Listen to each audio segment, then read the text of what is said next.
I will gonna cook some pork chop steak. I don't know what you call this, but I call this my pork chop steak. So, ang gagawin ko lang naman dito is nagprito lang ako ng bawang in a low heat. And I will marinate my pork chop ng niniku powder or yung garlic powder kung tawagin. Para more on bawang talaga yung aji niya or yung lasa niya. Masarap kasi 'di ba yung garlic. And then I will gonna put some salt and pepper. Tapos maglalagay lang din ako ng konting lemon dun sa pork chop. Medyo hindi nyo na nakita yung paglagay ko ng mga lemon, salt and pepper dahil ang bilis ng video na to. Bakit nga ba mabilis yung video na to? Then habang napiprito yung bawang in a low heat, nilagay ko na rin dito agad yung minarinate na natin na pork chop. Ginamit ko nga palang oil dito is olive oil. Pwede rin naman gumamit ng butter or margarine. But me, I choose to use olive oil. And medyo nilakasan ko na nga yung fire dito. I mean yung heat dito. Kasi nga, naiinip na ako. Tagal ko nang nakatayo, hindi pa rin siya naluluto. Well, malakas naman ang pakiramdam ko. At kapag nakita ko naman na medyo nag-golden brown na itong pork natin, is binabalibaligtad ko na siya para naman maluto yung both side niya. Then, syempre, hindi pwedeng pork chop lang. Nag-add din ako dito ng asparagus. Wow! Yes, asparagus. One of our pricey vegetable here in Japan, diba? Ang mahal-mahal kaya ng asparagus. Well, mahal naman din talaga ang mga gulay ngayon. So, ito na nga, lulutuin ko lang yung asparagus ng medyo light-light lang talaga. Habang niluluto ko rin dito sa kabilang side yung pork chop. By the way, bakit nga ba ako nagluto nito?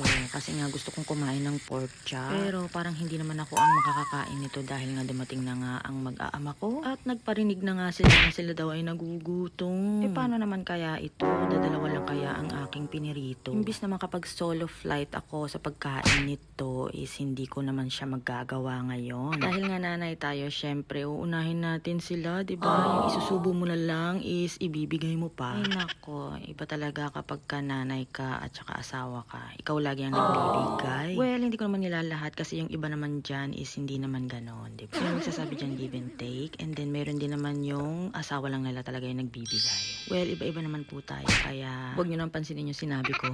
So, ito na nga luto na ang ating pork chop steak with asparagus. And gusto ko sana siyang tikman pero dahil nga tatlo sila ang kakain, wag na lang. Papaubaya na lang natin sa kanila sa kaniwa matane.